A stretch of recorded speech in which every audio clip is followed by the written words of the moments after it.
Good evening, Oswego, and welcome to WTOP 10 Tuesday Night News, your connection to Oswego and beyond. I'm Barry Weigel. And I'm Marissa Sarbach. Today is September 20th, and this is your news, sports, and weather, all before the first commercial break. Let's take a look at your top stories. 10 News starts now. The United States military's policy of don't ask, don't tell officially ended this morning, and one gay military couple didn't waste any time going public. At the stroke of midnight, Navy Lieutenant Gary Ross and his civilian partner, Dan Swenzy, exchanged vows in Vermont. The timely wedding made them the first same-sex couple in the U.S. military to be married. Police have a new lead in a serial killer mystery on Long Island. So far, they have found 10 sets of human remains along Ocean Parkway. They've identified 5 of them, and now they have new information on a 6th. They're calling the victim Jane Doe number 7 and Jane Doe number 6 and releasing a sketch of what she may have looked like. Investigators used DNA testing to connect clues found more than a decade apart. This victim was believed to be seen in the year 2000, like the previous victims. Police also say she may have also been a prostitute.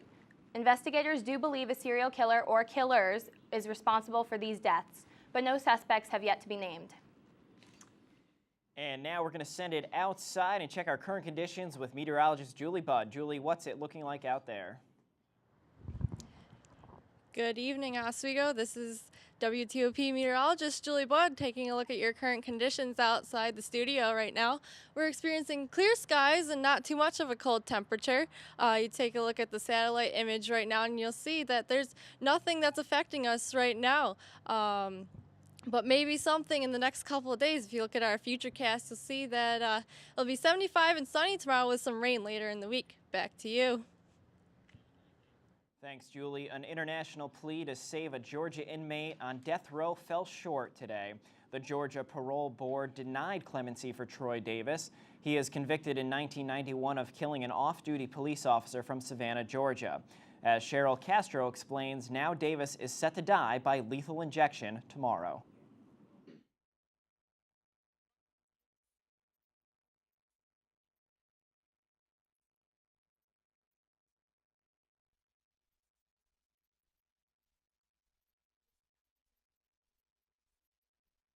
This is a very sad day for those of us who have been advocating for some time on behalf of Mr. Troy Davis.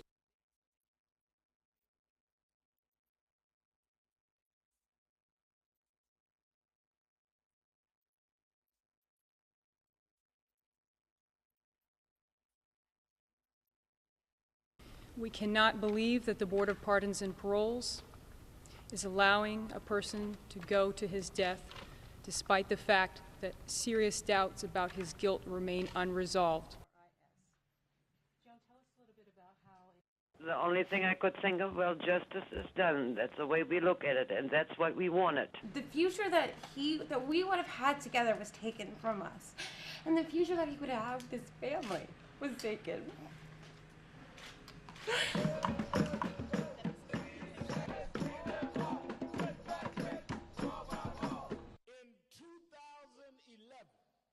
Replaced, and I've been through a period of intense physical therapy and recuperation. I'm doing well now. I got a couple more weeks that I'll have to use a cane just for safety purposes, but I'm doing okay.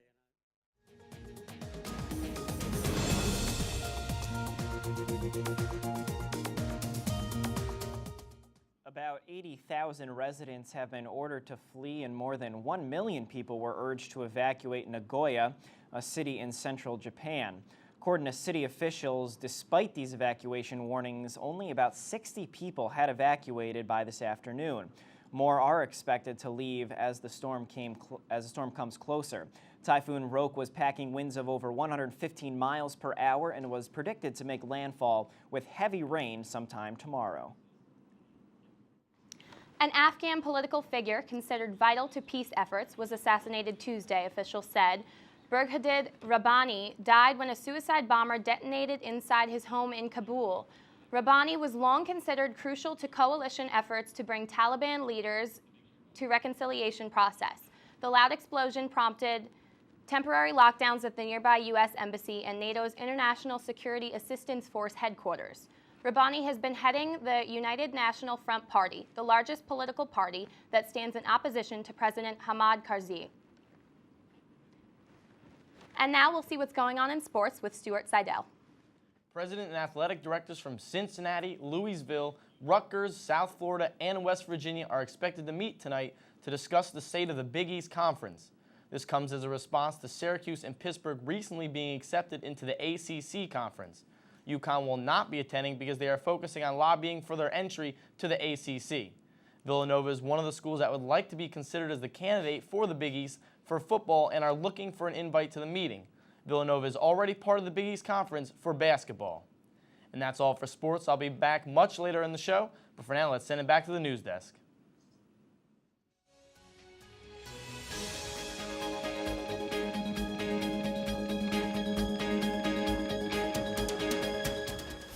About 70 homes were evacuated earlier today in the town of Aurelius after a gasoline line ruptured. According to WSYR, the 10-inch gas line runs from Rochester to Cayuga County and then branches off and goes around the U.S. Authorities say gas was running out of the pipe for between 45 minutes and an hour before it was shut off in Montezuma. Residents have since been able to go back to their homes. The State Department of Transportation has announced that commercial vehicles will be banned along the Onondaga Parkway. This is to avoid crashes like the one involving a megabus last year that killed 4 people. The ban even includes some pickup trucks. People are wondering, how will we get to things like Lights on the Lake or St. Marie among the Iroquois? The answer, they won't be able to. They'll have to use another vehicle or run the risk of breaking the ban and getting caught. The DOT says the ban will be enacted sometime this fall. The Syracuse Zoo is holding a contest to name its new baby monkey. According to WSYR, on August 23rd, the second monkey of 2011 was born after DJ, a female monkey, was born in January. Since the gender of the baby has not yet been determined, contestants should submit 2 names, one for a boy and one for a girl. Suggestions should be sent to contest@RosamondGiffordZoo.com and must be received by 4 p.m. on September 25th. Are these showers going to continue into the weekend? Find out after the break. You're watching WPT 10 at 10.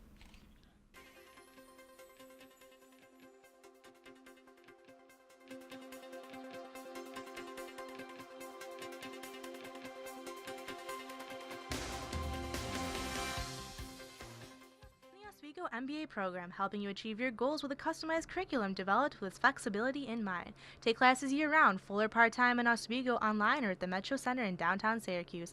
More information is available online or by calling 315-312-2911. The Lakers oust Cortland 50-98-20. Oh, we gonna rock down to Electric Avenue, and then we'll take it higher. Oh, we gonna rock down to Electric Avenue, and then we'll take it higher. W.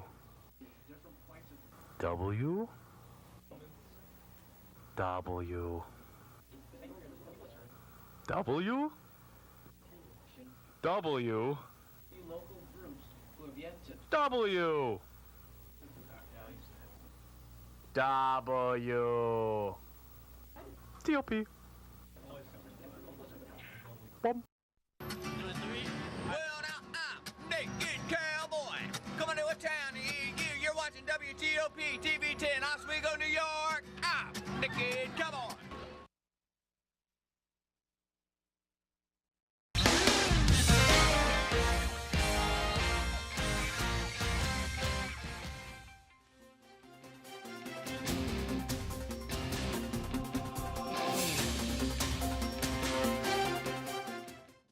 Grammy Award-winning artist Jay Ivey will be on campus tomorrow and holding a panel from 3 to 4 p.m.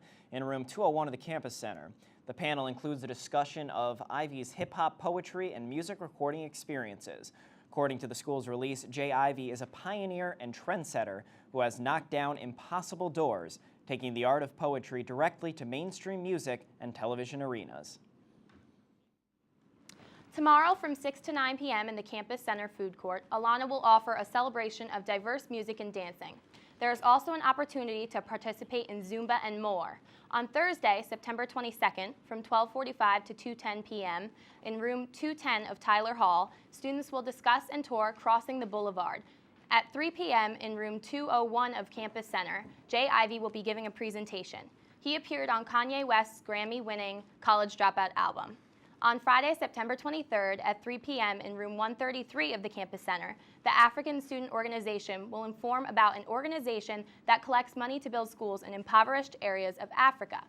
On Saturday, September 24th at 4 p.m. in Hewitt Union Ballroom, doors will open for the annual Alana Banquet and Dessert Reception. A mother in Missouri is in trouble with the law after her son took a crack pipe to school.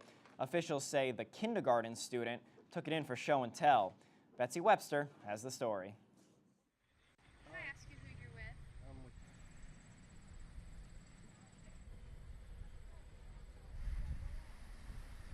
I hate to see the little kid that grew up in a situation that way. It's really just sad.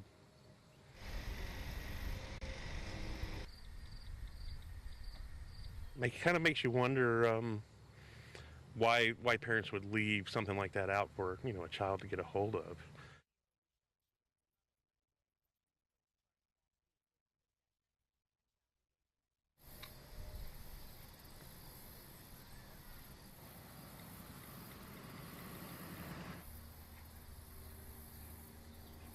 Thank you.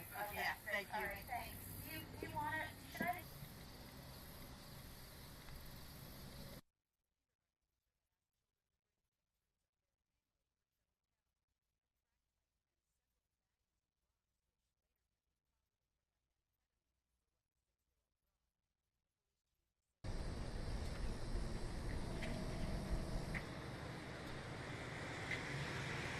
There might be more than that around here than we know of.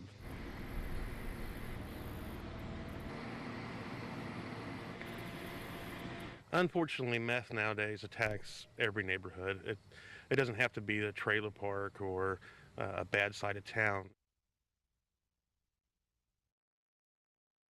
And now let's take a full look at your forecast with Julie Budd.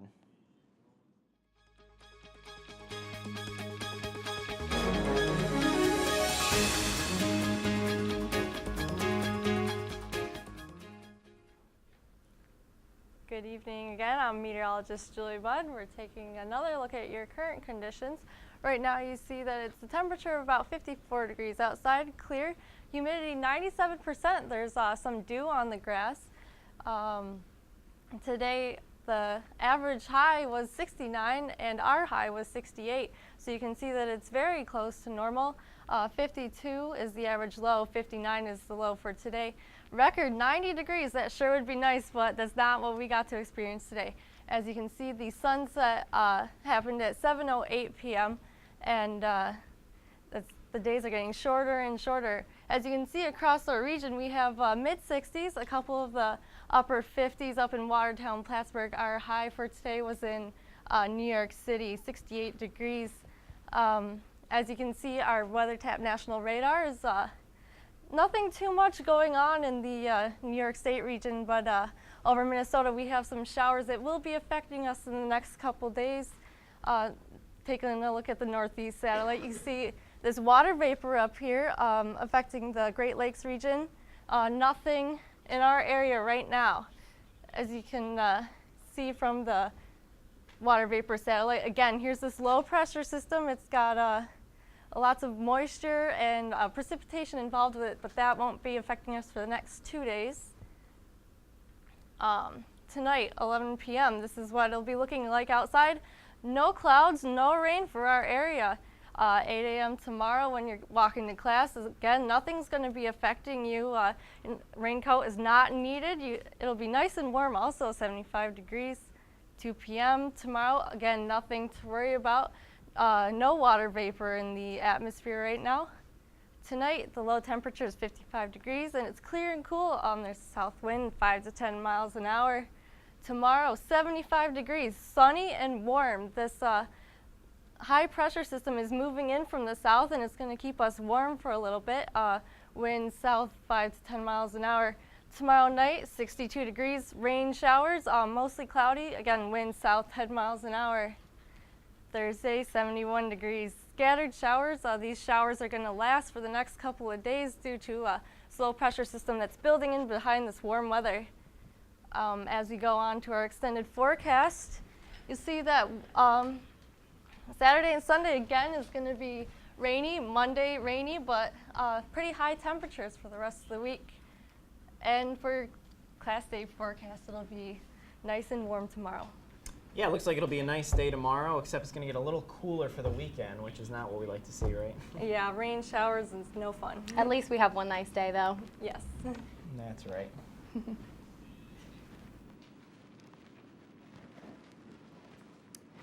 When we come back, we will have Erica Grill with your Twitter news. But first, we're going to take a break.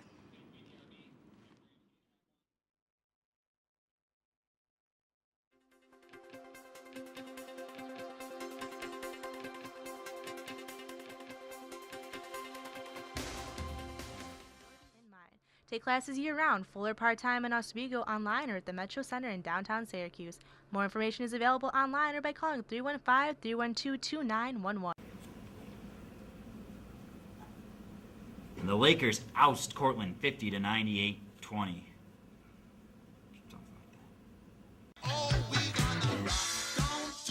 Electric Avenue, and then we'll take it higher.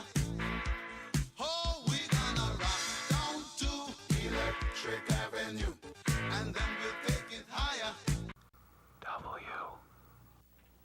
W. W. W. W. W.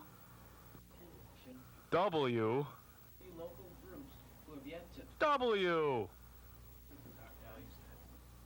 W. TOP. Bum. Naked Cowboy, coming to a town near you. You're watching WTOP TV 10, Oswego, New York. I'm Naked Cowboy.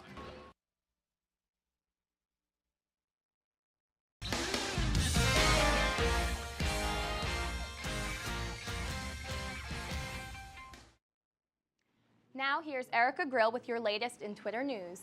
Thanks, Marissa. I'll be providing you with your most interesting and funniest Twitter news I can find every other Tuesday night. Lisa Lampanelli, regarded by many as a professional roaster, declined to sit on the panel last night in Comedy Central's roast of Charlie Sheen. She did, however, promise her fans and followers that she would live tweet during the roast. In one post, she mentioned one panel comedian, Anthony Jeselnik, tweeting, quote, "Yay, Anthony Jeselnik is up. He is a great comedian whose punchlines you never see coming, much like job offers for Charlie Sheen," end quote. In another tweet, Lampanelli said, quote, "Waiting to watch Charlie do his rebuttal. Maybe he can revive his career, which seems to have sunk lower than Shatner's last wife," end quote. Lampanelli also praised comedian Amy Schumer for her antics, saying she was, quote, "the best of the night." In other Twitter news, many Twitter users are talking about the Don't Ask, Don't Tell repeal, which takes effect today. Among those tweeters, Lady Gaga, a known advocate for Don't Ask, Don't Tell, shared her views on the repeal via Twitter. She tweeted, quote, "What a tremendous and beautiful day. Don't Ask, Don't Tell is officially repealed and the new order is in place. Sending all my love and gratitude to service members," end quote. Another major supporter of the Don't Ask, Don't Tell repeal, Ellen DeGeneres, expressed gratitude, tweeting, quote, "Don't Ask, Don't Tell is officially over. It's a good day, #DADT," end quote. Even our own Barry Weigel says he was notified via Twitter about the repeal. He tweeted, quote, "I'm being told of a major policy change via Twitter," end quote. He then retweets Barack Obama's Twitter account, which tweeted, quote, "As of this moment, #DADT is over." For WTOP, I'm Erica Grill, and this has been your Twitter news. Yeah, thanks, Erica, for that shout out there. It was interesting, though. I woke up, first thing I always do is check Twitter, catch up on the news, and first thing I see is from Barack Obama is this news. It wasn't from CNN, it wasn't from any of our local affiliates around here, it was Twitter. straight from the source. Very interesting. Twitter is definitely good for providing the most breaking news. And entertainment, right? Exactly. As seen by the Charlie Sheen ones. Absolutely. Thanks, Erica. Sure.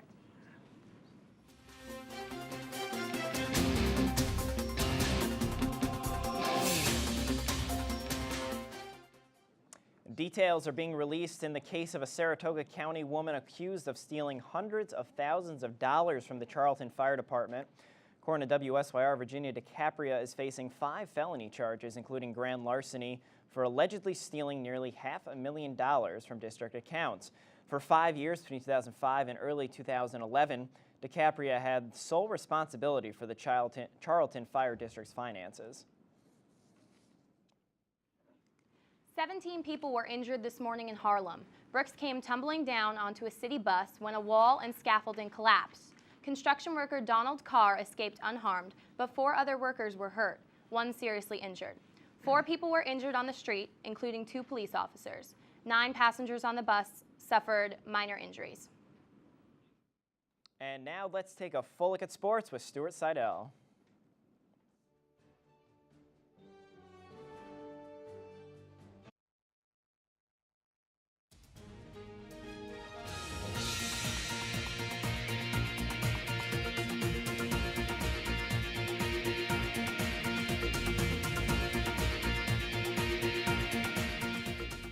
Good evening, I'm Stuart Seidel, and this is WTOP Sports. Whether you are a fan of the New York Yankees or not, you have to respect what kind of pitcher Mariano Rivera is. He is a 41-year-old son of a fisherman from Panama, and he has been called the Sandman, Mo, and now he can be called the greatest closer of all time. The journey to 602 began back on May 17, 1996, when Rivera closed out the Angels on just 8 pitches for his first career save. 1996 was Rivera's first full year in the big leagues when he was part of one of the best back-end of bullpens of all time. Rivera contributed as a setup man, and between April 19th and May 21st, pitched 26 consecutive scoreless innings, including 15 consecutive hitless innings. The journey to 602 concluded last night when the Sandman closed out the Twins 1-2-3 on 13 pitches, including a 3-pitch strikeout, to close out the 6-4 victory. The 12-time All-Star and 5-time World Series champion passed Trevor Hoffman for the record, and the next closest active pitcher is Francisco Cordero of the Reds with 323. It was not a good day in Oswego Lakers sports as both field hockey team and the tennis team suffered losses. The Oswego Lady Lakers field hockey team outshot Ithaca 25-9, but lost 3-1. The Lakers fell behind early and could not battle back. Senior Kelly Collins was the only Laker to tally a point for Oswego. The Lakers fall to 2-6 on the season and continue their play away from home this Saturday when they play at Houghton College. And the tennis team had their season opener against Roberts Wesleyan but suffered a 9-0 loss. The Lakers have a triangular match this Saturday against Oneonta in Alfred State. That's all for sports. Let's send it back to the news desk. Thanks, Stu. When we come back, we're going to take a look at the lighter side of news.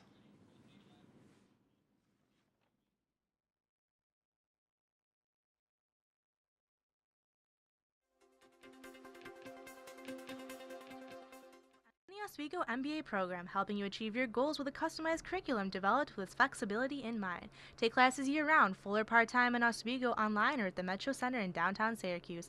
More information is available online or by calling 315-312-2911. The Lakers oust Cortland 50-98-20.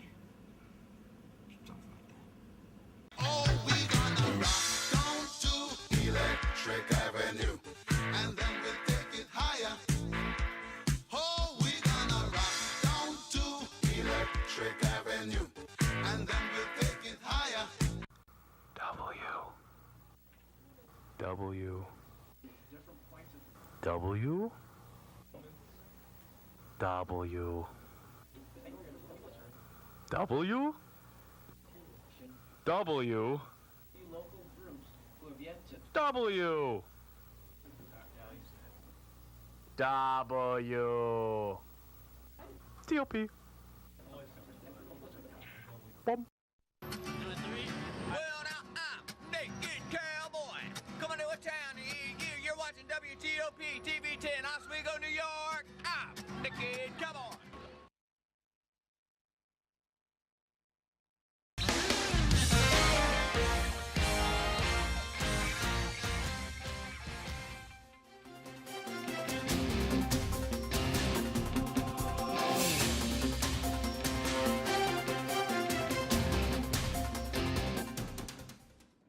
And here's a dive into the lighter side of news. You've heard of guard dogs, but how about guard birds? An Arkansas man says his pet macaw, Charlie, saved his life during a home invasion. Jack Duke says 2 men rang his doorbell Monday morning, and he opened the door thinking one was a neighbor. He says the men began to beat him and demanded that he give them hydrocodone. Duke says Charlie went crazy, screaming and biting the attempted robbers. That's when the men took off. Both Dukes and Charlie are fine. Fort Smith police are currently investigating. 3 men in Central Florida are accused in a string of unusual crimes. Employees at an Orlando fabric store told police the men came in dressed as women and began stuffing merchandise into their bags and clothes. Employees say it wasn't the first time the alleged thieves had hit the store. In fact, one worker said the suspects could wipe out the store's feather boa section in just seconds. Police arrested the suspects on theft charges during a traffic stop on Sunday. They're accused of stealing hundreds of dollars in boas, bra pads, and other accessories. Tuition isn't the only big-ticket item on college campuses these days. Required textbooks can cost hundreds of dollars apiece. Now, some students and activists are starting a rebellion and hoping to save some money. I am the $200 textbook. Oh no! And I am here to rob you. Today we're here collecting petition signatures using the 2 Textbook Rebellion mascots. Hi there, would you guys like to sign a petition to make textbooks more affordable? Absolutely. Awesome, thanks so much. The cost of textbooks is just out of control. Prices have skyrocketed 4 times the rate of inflation. And the College Board estimates that students will spend about $1,137 a year on textbooks, which is a lot of money. And especially for students who are on financial aid or really struggling to make ends meet, it can be a barrier to learning. They're not buying their textbooks.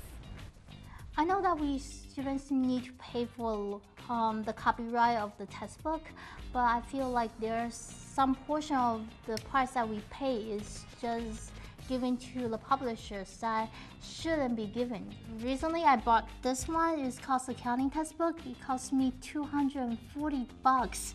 I still have 2 more that is coming, and they combined they are another additional $350. The good news is that over the last few years, a lot of new alternatives have come onto the market. Textbook rentals, being able to shop online for used books, and just using book swaps on campus and using social networking to find other students with the book you need. And we do a lot of work to educate students about the ways they can save money now. And then the Textbook Rebellion is really looking more towards the long term. And now let's take a look at your class day forecast. Thank you, Barry. Tomorrow morning when you're waking up at 8 a.m., your forecast will be 56 degrees. It will be sunny all day long. As you're going through the day, 62 degrees, 66, and it'll eventually get higher and higher until you reach 75, which is a pretty nice weather. So yeah, you won't have to worry about too much tomorrow as you're going to class. That's right, nice warm day is what we want, right? Thank God. Yeah, thank God it's getting back into the 70s. It's been a bit chilly lately, so it's Absolutely. good to have the warm weather, but it's just a tease. Winter's got to be right around the corner. Sweatpants, here we come. Yep. So what do we think? Textbook Rebellion on this campus? Absolutely, Definitely. yes. Yep. Absolutely. Sign me up. It's not even certainly the price, but it's just then they buy it back for so little. If they Yeah. bought it back for more money, you wouldn't be losing as much money. Absolutely. But I definitely agree. And one story we didn't get to, but go online, Google Nicolas Cage vampire, and just see what comes up. And that'll keep you busy for the rest of the night. That's going to do it for us here at WTOP 10 News. For the 10 News team, I'm Stuart Seidel. I'm Julie Budd. I'm Marissa Sarback. and I'm Barry Weigel. Have a great night, Oswego. We'll see you here tomorrow.